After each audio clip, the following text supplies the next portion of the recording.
Un badge pour rentrer chez soi ou au travail, une carte vitale ou une carte de crédit. Tous ces objets sont en sursis. Le futur le voici, une micropuce plus fine qu'une allumette implantée sous la peau. Et tous les pouvoirs seront bientôt entre vos mains. Vous pouvez débloquer votre téléphone, ouvrir votre porte, votre voiture, déclencher votre radio, enfin faire ce que vous voulez. Là, je passe ma main et voilà, la serrure de la porte est ouverte. Les experts voient cette technologie comme l'avenir à court terme. Stocker des informations, des mots de passe, mais aussi du savoir en plus. Ces petites puces pourraient à terme révolutionner notre façon d'apprendre. Dans le futur, si vous avez besoin d'apprendre le chinois en très peu de temps, une puce implantée réglera votre problème. Mais le but premier de ces puces est avant tout économique, inciter les consommateurs à acheter plus facilement. Certaines boîtes de nuit utilisent déjà le dispositif. Les clients y payent leur consommation d'un revers de main. Autre avancée technologique qui fait débat, c'est le moins que l'on puisse dire. À Paris, une crèche veut tester à partir de l'an prochain la surveillance électronique des enfants. Comment ? Tout simplement en installant une puce dans leurs vêtements. La plupart des parents sont réticents. Ils ont le sentiment que c'est un bon moyen pour faire des économies de personnel. Laetitia Legendre, Mathieu Birden.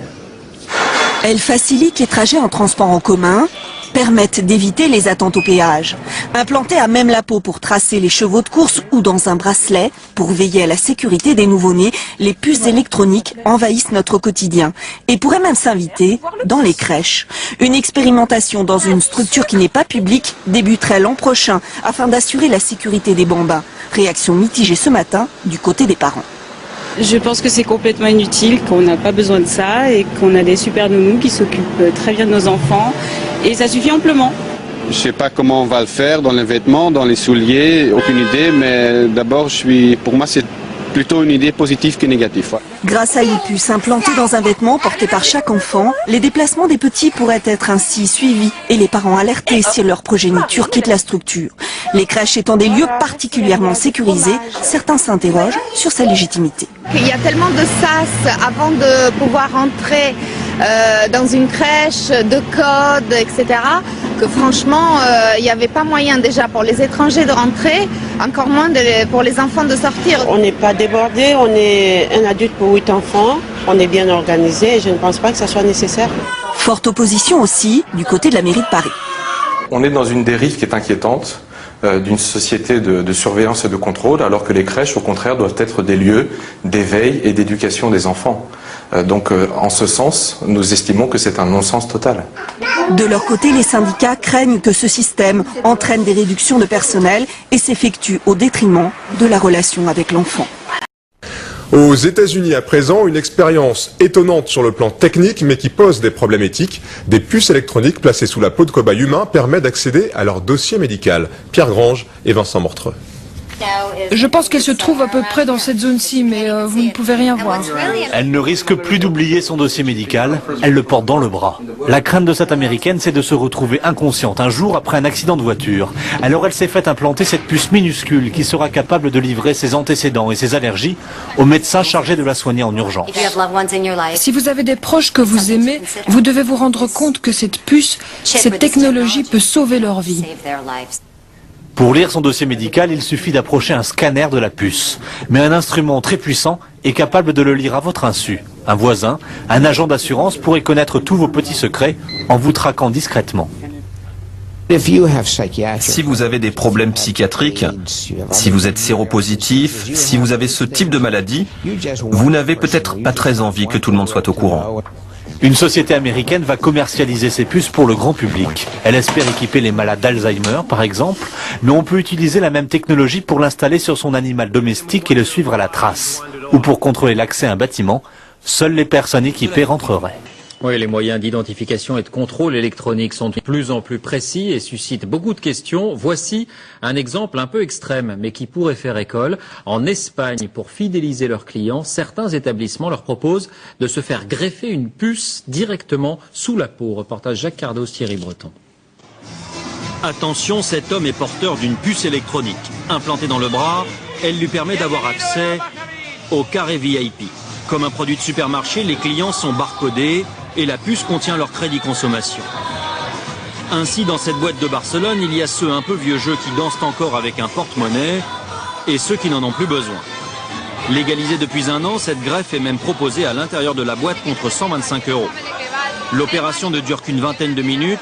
D'abord une petite anesthésie locale, ensuite la puce est greffée sous la peau et reliée à un compte personnel, un peu comme un compte bancaire. Je ne sais pas pourquoi j'ai voulu faire ça. En fait, c'est peut-être parce que tout le monde l'a. Et puis, c'est pour savoir comment c'est juste pour ça. Cette puce qui vient des États-Unis a obtenu un droit de commercialisation à condition de ne pas détenir d'informations médicales. Facile à implanter, n'importe qui peut donc s'improviser infirmière de boîte de nuit. C'est plus facile que de faire un piercing. Et ceux qui font ça n'ont pas spécialement d'autorisation. Et de toute façon, je me sens capable de réagir en cas de problème. Une centaine de consommateurs a déjà opté pour l'identification électronique. Un seul petit problème, pour se faire retirer la puce, il faut subir une intervention chirurgicale. C'est le même principe que pour les femmes qui se font implanter une pilule contraceptive. Au bout d'un an ou deux, il faut bien l'enlever pour en faire poser une autre.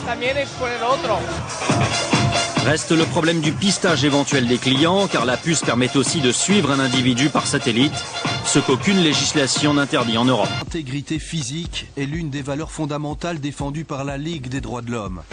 Elle s'inquiète du développement de ces technologies implantables et se demande où cela peut vraiment mener. Pour le collectif belge de résistance à la puce, ses membres ne cachent pas leurs inquiétudes. C'est un ensemble de données finalement qui seront concentrées sur une petite puce, lisible à distance par des systèmes que démocratiquement on n'a pas encore dit comment on va maîtriser. Et chose extraordinaire, ces systèmes utilisent des ondes électromagnétiques dont on connaît de plus en plus de dangers maintenant. Alors vous ne croyez pas qu'il est temps de dire stop? Une puce RFID implantée est similaire à un bracelet électronique. C'est un émetteur-récepteur avec une antenne qui émet une dose d'irradiation importante en rayonnement micro-ondes. Comme pour le téléphone portable, cette antenne possède une zone dangereuse dite de sécurité qui ne doit pas être au contact des tissus vivants. L'infirmière du Barra Beach Club qui m'a implanté la puce me disait que c'était entre la peau et le muscle. La zone de sécurité de l'irradiation en hyperfréquence micro-ondes de l'antenne émettrice omnidirectionnelle d'une puce RFID implantée est d'environ 1 mm. En conséquence, cette irradiation est directement au contact des tissus humains dans le cas d'une implantation sous-cutanée. Il s'est avéré qu'apparemment, elle était beaucoup plus profonde et qu'elle était dans le muscle. Alors que penser de ces implants ludiques auxquels certains s'adonnent dans l'idée d'apparaître parmi les branchés des injections pour le moins artisanales, réalisées dans des studios de tatouage, des arrière-cours ou des boîtes de nuit. Elle inquiète d'autant plus que la puce, une fois implantée, est très difficile à enlever, à moins de pratiquer une opération chirurgicale. Ça fait partie des interventions un peu casse-pied, je dirais plutôt. Mais c'était pas sous la peau du tout, contrairement à ce qu'on pouvait croire. En fait, c'est absolument pas sous la peau, c'était dans le muscle.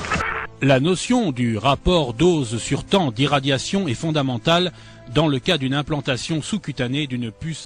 More now of our special coverage here tonight, life in the U.S. in 10 years' time. By that time, there may be all kinds of new ways to safeguard and identify all those things that make each of us unique, our faces, even our fingerprints, even our eyes. Here now with more on the future of technology, NBC's Tom Costello. The year is 2017. You're rushed to a hospital unconscious with no ID or medical history, but thanks to a microchip under your skin, it's all there. Science fiction 20 years ago, but a biometric reality today. The technology is based on answering one simple question. Am I who I say I am? Already, fingerprints and iris scans verify passenger identities at airports. Within 10 years, that technology may be even more widespread. And look for more complex facial recognition programs that scan a crowd of thousands looking for a single terrorist. Today's facial recognition software starts with the eyes. Then it maps out the contours of the face and compares that against a database of millions, a database that's growing by the day. What's next? At the University of Bath in England, researchers predict big changes for consumers. I think it is possible to free us completely of our wallets and keys using biometric technology, if that's what people want in 10 years' time. In fact, it's already here. The latest home security locks use fingerprints to control deadbolts. And at the Jewel Osco grocery store in Chicago, some customers pay using their fingerprints. No paper or plastic. You don't really need anything other than your hand, and you already got that with you. So will future department stores scan our irises, like in the movie Minority Report, then offer products catered to who we are? Hello, Mr. Yakamoto. Welcome back to the Gap. Experts say that technology is here now. The challenge is to safeguard our privacy. Bonjour Jacques Attali. Bonjour. Alors aujourd'hui nous allons parler de l'avenir de la radio-identification, souvent identifiée sous le sigle de RFID. Alors qu'est-ce que c'est? C'est une méthode pour mémoriser et transmettre des données qui sont stockées sur des radioétiquettes composées d'une puce électronique et d'une antenne, qui permet de recevoir et répondre aux requêtes radio émises depuis un émetteur-récepteur. Alors ces radioétiquettes, elles sont introduites dans des produits ou collées sur des objets, mais elles peuvent aussi être implantées dans des organismes vivants. On a le sentiment que c'est quelque chose de très nouveau, alors qu'en fait, ça existe depuis très longtemps. Oui, et comme notre émission parle de l'avenir, on va essayer de se concentrer sur ce que ça signifie pour notre avenir, tout ça. Mais en effet, comme toujours, les progrès techniques sont des choses qui apparaissent lentement. En général, il faut 40 ou 50 ans depuis la première idée jusqu'à la généralisation. Et en général, il faut trouver un cas particulier de départ qui est presque toujours une opération militaire. Dans ce cas-là, on ne manque pas à cette généralité. La RFID que vous avez parfaitement décrite comme étant une façon de reconnaître à distance un objet ou de l'identifier sans avoir lui demandé de sortir sa carte d'identité. Pour un objet, c'est rare qu'il ait une carte d'identité sur lui. Ça a commencé, en effet, pendant la guerre de 40, aux États-Unis, pour les combats aériens au-dessus du Pacifique, où il y a eu beaucoup d'accidents où les avions américains se sont entre-détruits, et où on a mis dans tous les avions de la flotte américaine des mécanismes qui permettaient de reconnaître les avions amis. Amis-ennemis. Et donc ça permettait au radar d'un avion de chasse de ne pas tirer sur un avion ami. Ensuite, ça a été d'ailleurs breveté assez tard, dans les années 60, aux États-Unis. Curieusement, ça a été breveté pour reconnaître des locomotives. Puis ensuite, ça a été généralisé ou utilisé d'abord pour l'identification du bétail, et puis progressivement pour tout un ensemble d'autres activités. Mais alors j'imagine que depuis la guerre de 40 et les avions américains équipés de puces qui devaient être gigantesques par rapport à celles qu'on trouve aujourd'hui sur le bétail ou dans des produits de grande consommation. En fait, au début, dans les avions, c'était pas des puces puisque c'était des gros machins, mais depuis que le microprocesseur existe depuis le milieu des années 60 et que s'applique sur le microprocesseur ce qu'on appelle la loi de Moore, c'est-à-dire la réduction de moitié tous les 18 mois de la taille d'un microprocesseur, on a évidemment un changement considérable qui fait que progressivement c'est devenu des choses extrêmement petites, qu'on a pu même intégrer le lecteur et l'antenne et qu'on peut y mettre un nombre d'unités d'information de plus en plus élevé qui fait qu'aujourd'hui c'est vraiment un outil extraordinairement différent de ce que c'était au départ. Alors aujourd'hui les applications ce sont par exemple le pass Navigo pour la RATP à Paris, des passes pour des bâtiments sécurisés, mais aussi des certificats d'authenticité qui sont insérés dans des produits de luxe, ou alors des étiquettes intelligentes utilisées pour la traçabilité des stocks dans les produits de grande consommation dans les supermarchés. Ce sont, si j'ose dire, des applications encore assez simples, assez bienveillantes. Qu'est-ce qu'on peut imaginer comme application dans le futur? Vous avez à juste titre employé le mot traçabilité. C'est évident que l'essentiel des utilisations de cette technologie, au départ, porte sur la traçabilité. Tout ce que vous avez décrit, c'est la traçabilité, soit des objets, soit des personnes. Donc, tout ce qui va être de plus en plus nécessaire à suivre à distance, savoir ce qu'il devient, permettre de connaître l'évolution des produits, les localiser, optimiser les stocks, de façon à ce qu'on ait des stocks minimaux, faire en sorte qu'on sache en permanence où se trouvent ces objets, permettre d'intégrer des processus de production, permettre... Oui, on parle d'un enjeu économique majeur dans la traçabilité des produits. Les réductions des coûts sont considérables. En termes de sécurité sanitaire, de pouvoir tracer l'origine des produits agricoles depuis leur conception jusqu'à leur consommation. Tout ça donne une traçabilité sur les objets absolument gigantesque, encore à venir. Sur les personnes aussi, on peut imaginer une traçabilité encore plus grande. Parce que sur les objets, on connaît, mais sur les organismes vivants, que ce soit les animaux ou les êtres humains, qui pourront avoir une puce électronique implantée dans le corps. Mais avant de parler de l'implantation des organismes vivants, il faut regarder tout ce qui va se passer aussi sur les moyens de paiement et sur la surveillance même dans la vie quotidienne de nos enfants ou de nos petits-enfants.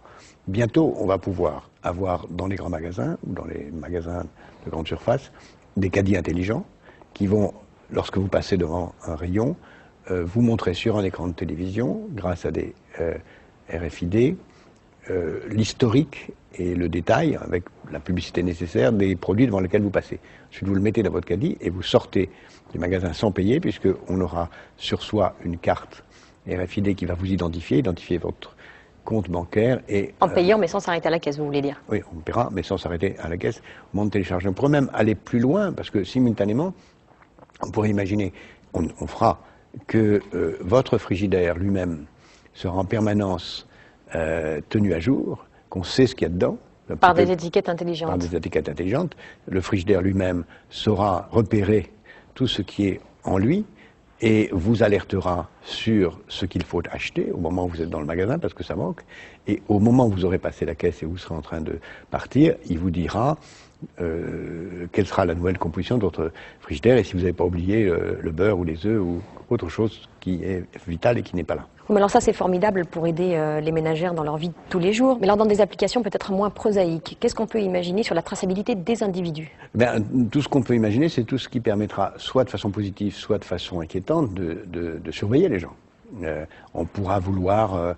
on a parlé de mettre des puces RFID sur des nourrissons dans des maternités. D'abord, on pourra mettre sous forme de bracelet, en effet, des puces RFID pour identifier les nourrissons et savoir où ils sont en permanence, pour éviter les échanges, mais ça, on sait le faire autrement. Des kidnappings. Pour éviter des kidnappings. On pourra le faire et beaucoup de parents pourront le vouloir, suivre leurs enfants, même s'il y a aussi d'autres techniques avec les GPS sur le téléphone qui vont permettre de le faire. À l'école? À l'école, suivre en permanence. Le GPS sera de ce point de vue quelque chose qui sera parallèle à l'RFID, même si l'un et l'autre vont se mêler de façon assez particulière. Et ensuite, on pourra aussi suivre des gens qui seront en situation de demander à être suivis. Par exemple, tous les gens qui pourront avoir des troubles de mémoire ou évidemment les débits ou dans une incapacité physique ou mentale. Des activités physiques mentales et qui demanderont à être suivis, à être en permanence récupérés. Là aussi, le GPS et le téléphone pourront être des instruments différents. Est-ce que ça voudrait dire qu'on pourrait stocker sur soi toutes les informations relatives à votre état physique pour ne pas avoir à accumuler des radios, des diagnostics et tout posséder en permanence sur soi? Ça, on peut le faire déjà. Mais à travers une puce implantée sur soi? On pourra le faire soit sous forme d'une carte d'identité électronique qu'on pourra tendre, et même sans avoir à la tendre, c'est tout l'intérêt de la RFID. Vous passez et sans même bouger, sans avoir à fournir un document, vous le donnez. On n'a pas besoin d'implanter une carte d'identité pour que cette carte d'identité qui est dans votre portefeuille soit visible. On pourrait parfaitement imaginer que ça soit simplement dans votre portefeuille et quand vous passez... Oui, ça c'est ce qu'on a aujourd'hui sur les réseaux de transport en commun. Mais si on imagine qu'on réduit les étapes et qu'on n'ait plus de documents avec soi, est-ce qu'on ne va pas vers des questions d'éthique, d'intégrité physique en voulant développer des process, des méthodes comme les RFID? À terme, on peut, dès aujourd'hui ça existe, puisqu'il y a ce célèbre exemple d'une boîte de nuit à Barcelone qui l'utilise déjà pour identifier ses clients en leur proposant l'implantation par une petite chirurgie très élémentaire d'une puce qui leur permet d'entrer, de sortir et même de payer les consommations. On peut imaginer que chaque individu accepte volontairement ou sans le savoir une puce en lui qui contiendrait toute une série d'informations sur lui. Et sur ses entrées dans les différents clubs de sport, écoles, bâtiments sécurisés. Qui permettrait à la fois de payer tout, de tout savoir, mais donc d'être libéré d'un certain nombre de contraintes. Vous dites sans le savoir, pourquoi sans le savoir? Par exemple, on a déjà eu un exemple il y a quelques années de chaînes de grands magasins qui ont donné des cartes de fidélité à leurs clients sans leur dire que ces cartes de fidélité étaient des cartes contenant des moyens de reconnaissance à distance, de RFID, qui ont permis à ces magasins, pendant le temps où cette expérience a duré, parce qu'elle a été interrompue devant des protestations générales, de tout savoir sur le comportement d'achat des gens, sans que les gens le sachent eux-mêmes, puisqu'ils avaient une carte de fidélité dont ils ne savaient pas qu'elle servait à ça aussi. Pour aller plus loin sur la traçabilité, est-ce qu'on pourrait imaginer une traçabilité universelle qui irait avec une normalisation, une globalisation du stockage des données? Est-ce qu'on pourrait, à ce moment-là, imaginer un organisme qui contrôle, qui régule ce stockage des données et leur légitimité à travers tous les pays du monde? Parce qu'on imagine que les gens vont se déplacer et que si on se fait poser une étiquette intelligente sur soi ou qu'on a des documents qui stockent des données, passant d'un pays à l'autre, on voudra avoir une traçabilité universelle. C'est en effet une grande question, parce que toutes ces technologies dont on parle sont aujourd'hui pas tout à fait compatibles, même pas du tout compatibles, et il y a un vrai problème et une vraie difficulté qui se pose là. Peut-être est-ce même souhaitable, puisque ça permet d'éviter que ces fichiers soient compatibles, puisque on le sait bien que la protection de la vie privée exige l'incompatibilité des fichiers, au moins leur incommunicabilité. L'incompatibilité est la meilleure façon de protéger contre la communicabilité. Mais il y a une évolution qui va plutôt dans le sens de la possibilité de créer les conditions de cette communicabilité. C'est ce qui s'est passé sur Internet, où il y avait au départ quelques risques de processus différents, et il y a un processus qui s'est identifié avec toutes les technologies ou les sociétés qui se sont mises en place pour permettre une homogénéisation d'Internet. Je dis ça pas par hasard, parce que en fait, la RFID est une étape d'une évolution beaucoup plus vaste qu'on appelle Internet des objets, où les objets vont avoir aussi une adresse Internet qui est beaucoup plus vaste que la dimension de la RFID, qui vont permettre, ayant une adresse Internet, de communiquer avec d'autres. C'est-à-dire une adresse email ou une adresse Internet qui leur crée un mini-site? Une adresse Internet, et ayant une adresse Internet et une capacité de recevoir ainsi des messages, elles vont pouvoir recevoir des ordres. Par exemple, on pourra envoyer un message Internet à son frigidaire pour lui poser des questions, on pourra envoyer un message Internet à son automobile à distance pour savoir ce qu'il en se passe, on pourra à distance savoir si les portes de sa maison sont ouvertes, si les volets sont fermés, si telle chose se passe. Donc toute la domotique va être révolutionnée par la RFID et son évolution vers l'Internet des objets. Et s'il y a Internet des objets, c'est-à-dire que si ça a déjà commencé, si Internet des objets se généralise, alors évidemment ça sera très homogénéisé. Alors est-ce qu'on pourrait imaginer des puces pour se protéger des puces, c'est-à-dire se créer des garde-fous contre ce maillage très dense de toutes ces informations nous concernant? Ah ben oui, parce que on l'a dit dans plusieurs émissions, le vrai luxe de demain, ce sera d'être isolable, de pouvoir s'isoler. Et la vraie liberté, ce ne sera pas d'être relié aux autres, de pouvoir leur communiquer, qui est évidemment nécessaire, mais ce sera le droit de ne pas être branché. Donc je pense qu'il y aura des systèmes de brouillage qui vont apparaître. Ils existent déjà. Brouillage des ondes émises par la puce. Et il y aura aussi, de la part de chacun d'entre nous, une exigence morale et matérielle de vérifier en permanence qu'on n'est pas involontairement connecté. C'est ce qui va être le plus difficile, certainement. Bah oui, comme les gens plus ou moins importants ou qui se croient tels, qui font en permanence vérifier que leur bureau n'est pas sous écoute, il y aura de la part de chacun d'entre nous une vérification permanente, une vigilance à l'égard du branchement involontaire sur des réseaux sur lesquels on ne souhaiterait pas être connecté et dans lesquels on est déjà de mille et une façons en relation avec les autres sans le savoir. Est-ce qu'on pourrait imaginer un détournement de cette radio-identification vers des objectifs moins bienveillants que nous protéger ou nous surveiller de façon utile, par exemple l'espionnage et plus loin le terrorisme? Il y en a mille façons de l'imaginer. Il y aura toute une série. On le voit déjà, ce qui se passe sur les animaux, par exemple, qui est très révélateur, la traçabilité des animaux, ce qui se passe sur les animaux, les espèces en voie de disparition, qui est tout à fait nécessaire. Mais on peut imaginer aussi qu'on le mette sur les personnes pour tracer l'immigration volontaire ou l'immigration légale ou illégale, toujours volontaire, ou tracer, soit pour des raisons honorables, les personnes menacées par le proxénétisme et par le commerce sexuel. Enfin, il y a mille et une bonnes raisons. Mais ça, c'est la société qui voudra aller vers ça. Est-ce que des personnes malveillantes, comme des terroristes, pourraient, ou des espions, récupérer la technologie de la RFID? On peut imaginer 1000 sujets de romans qui viendront à terme et qui seront en effet extrêmement dangereux, mais pas la peine de donner des idées de ce genre. Merci Jacques Attali, je vous retrouve vendredi prochain dans la bibliothèque du Sénat pour une autre conversation d'avenir. Et si l'avenir de la RFID vous intéresse, j'en profite pour vous signaler le 13 novembre prochain à Paris, les rencontres professionnelles du monde autour du thème Innover, organiser, produire 2009, la révolution RFID. Je vous invite à retrouver toutes les informations sur cette journée sur notre site internet publicsénat.fr, rubrique Conversation d'avenir, où vous pourrez également revoir cette émission et y réagir. When I was running for governor in Nevada, he came to me, introduced himself to me through an attorney, and we became friends. We started talking about things, and I learned an awful lot from Mr. Rockefeller. And one of the things that we used to talk about was the ultimate plan of the banking industry, what they wanted to accomplish. And the goals of the banking industry, not just the Federal Reserve System, but the private banks in Germany and England, all over Italy, all over the world, they all work together. They're all central banks, and they're all part of the Communist Manifesto.